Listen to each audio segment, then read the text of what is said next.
Hello and welcome to Canguro English. My name is Christian and today is Thursday. Best day of the week. and one of the reasons why it's the best day of the week is because Thursday is literally Thor's day. It's the day of the god of thunder. And that's awesome.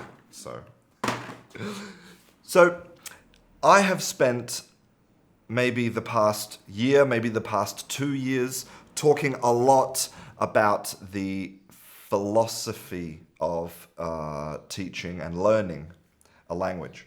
And I think maybe it's time to go back a little bit, to go back to basics and start doing a bit more active teaching. So that's why I'm making these types of videos where I answer your questions.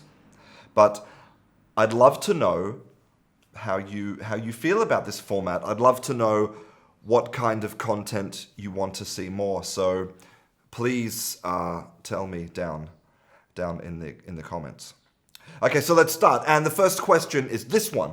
Hi, Christian. I want to ask a question about this little word which is upon. Is there a difference between saying up on and upon? When do we actually use the word upon in contemporary English? I would also like to know the roots of the idiom once upon a time. I don't know why, but this word always confuses me. I'd like to make it all clear. Once upon a time. So, once upon a time is an example of a phrase that has become fossilized from Old English. You know, it's this set phrase with these set words, and what does it mean? I mean, if you look at the components, once upon a time, it's bizarre. It doesn't make any logical sense. But that's good, right? That's good because it teaches us a lesson. Remember, we do not need to break language into little pieces and analyze them. That's not a good view of language. We look at the big picture. We look for meaning. So when we see once upon a time, what does it mean? It means the story is about to begin. And it happened in the past. And it's a fairy tale. It has all of these cultural meanings and meanings which have nothing to do with the actual words or the grammar.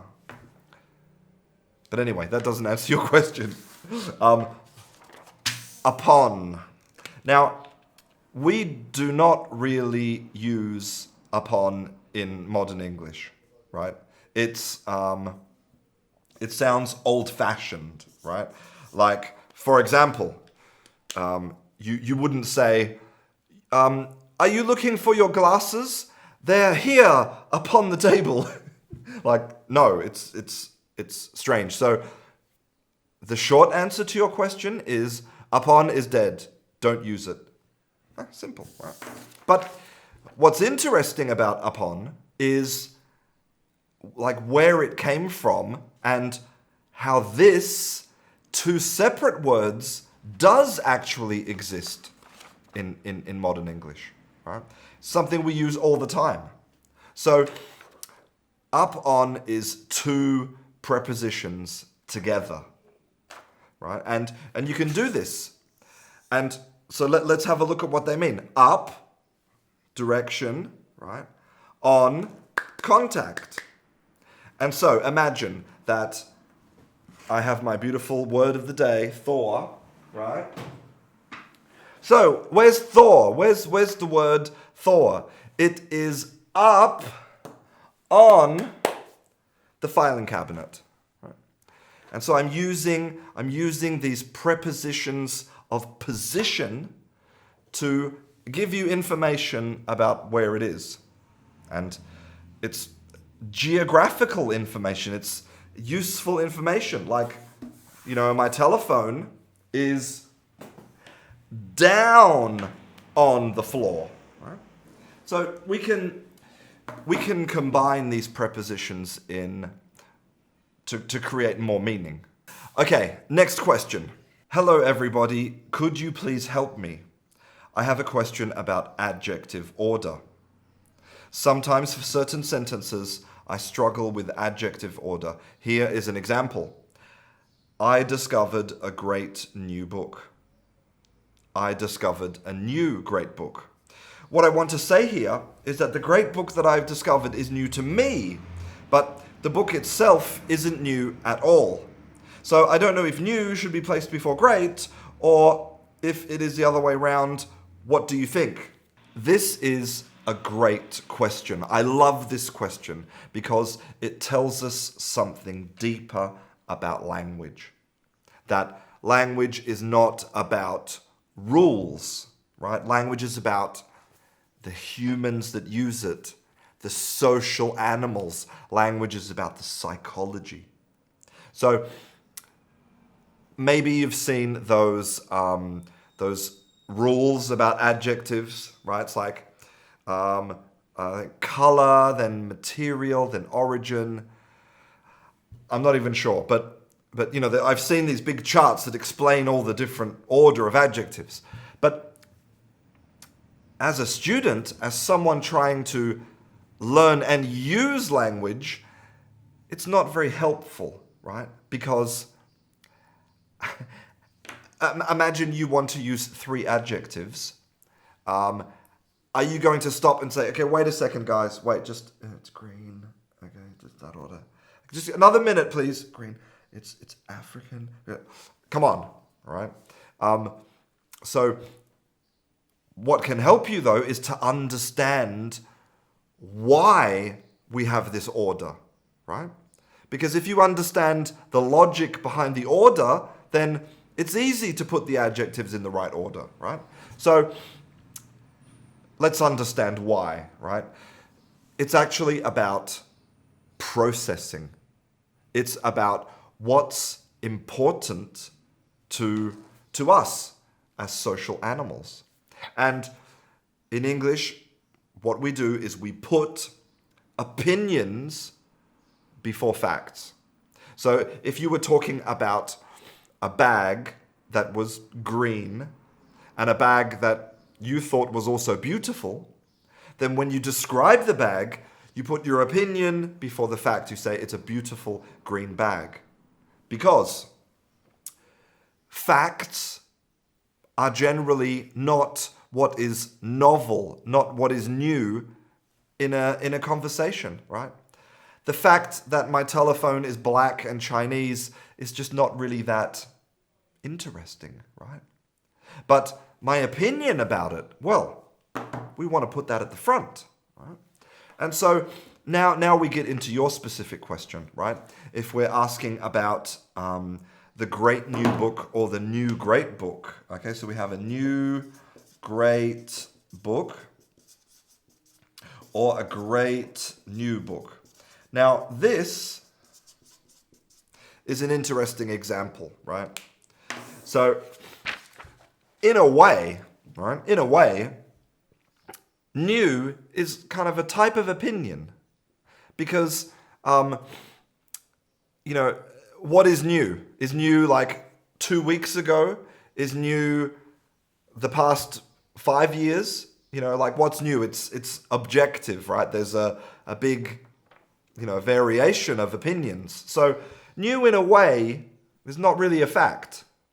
And great is obviously an opinion. So, you know, great is also, you know, something that would be in the category of opinion. So, in a way, right, both of these are absolutely correct. It would be perfectly natural to say there's this new great book and a great new book, right?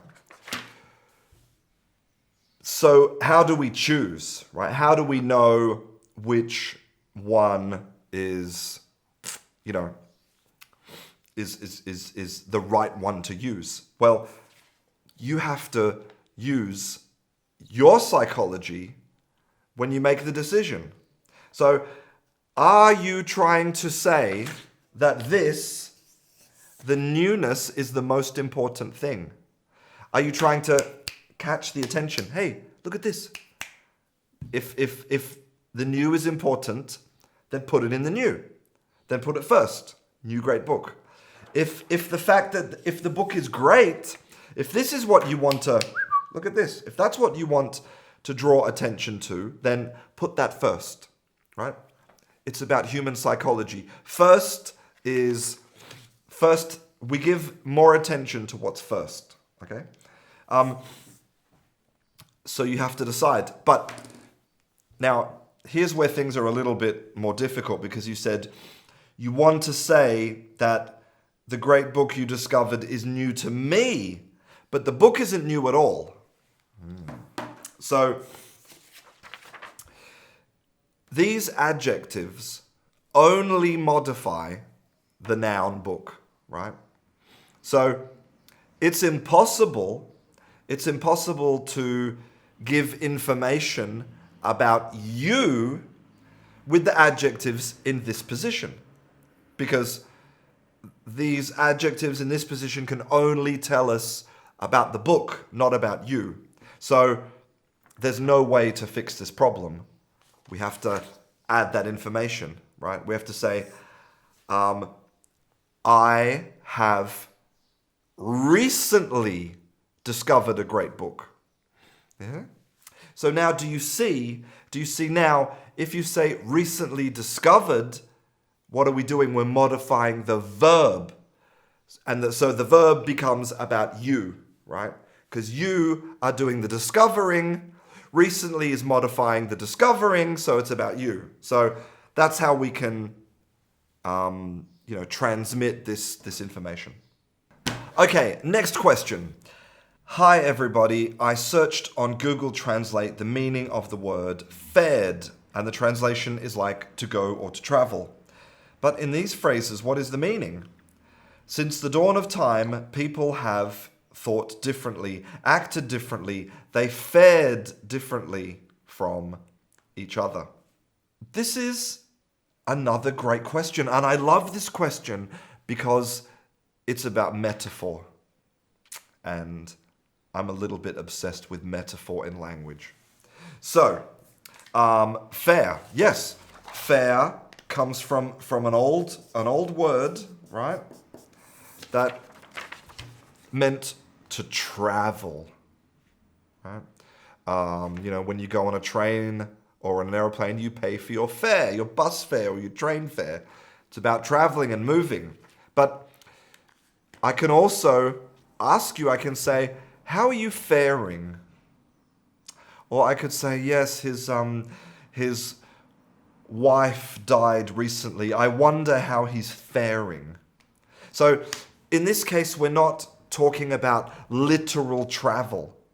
We're not talking about, moving from one place to another. We're talking about the metaphor of traveling.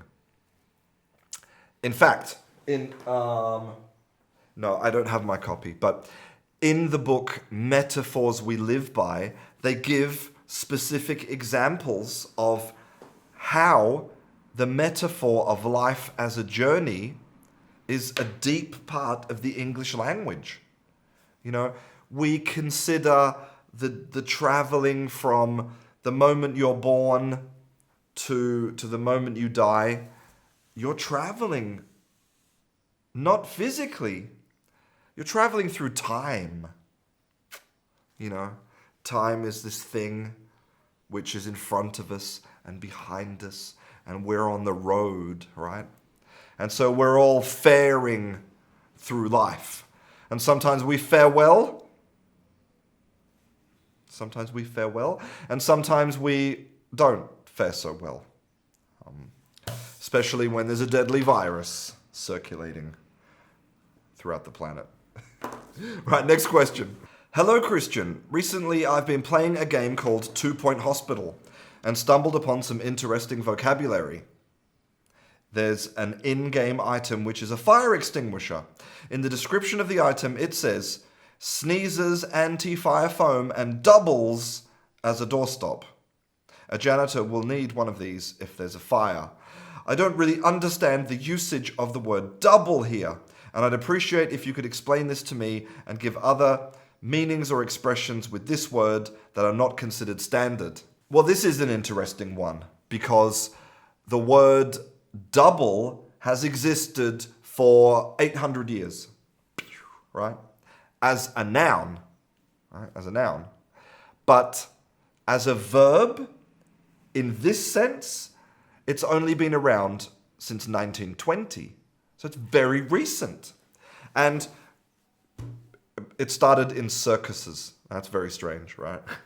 Because in the circuses, sometimes the people in the circus would be performers and they would also play in the band or sell drinks or cigarettes. So they were doing double the things. They were doubling, right? And so what does it mean, the verb to double? The verb to double means that one thing has two uses. So the fire extinguisher doubles as something that you can use to hold the door open, right? Your girlfriend or boyfriend or husband or wife or whatever can double as a pillow at night when you're feeling tired. A baseball bat can double as a weapon, right? You hit balls with it and you can hit people, It's about something having two uses. It reminds me of that story of the great American jazz musician. And someone asked him, what's the secret to writing a good blues song? The secret to writing a blues song that's, about, pain and suffering. And he said, you have to write the song in 3 parts, right? But in those 3 parts, we have one object. So in the first part, we have a knife, right? And the man uses the knife to cut the bread so that he can eat the bread and be, sustained, have energy. In the second part of the song, the man uses the knife to shave, right? Because he's going to see his girlfriend and he wants to look good for his girlfriend. In the third part of the song, he goes into the bedroom and he finds his girlfriend with another man and he uses the knife to kill the guy. So it's this 3 verses, 1 object, 3 different uses. That's the secret to a great blues song. I have no idea what that has to do with language.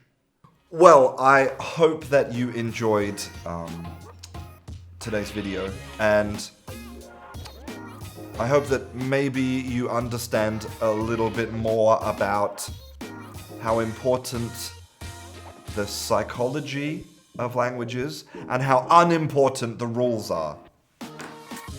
I'm Christian. This is Canguro English, and I'll see you in class.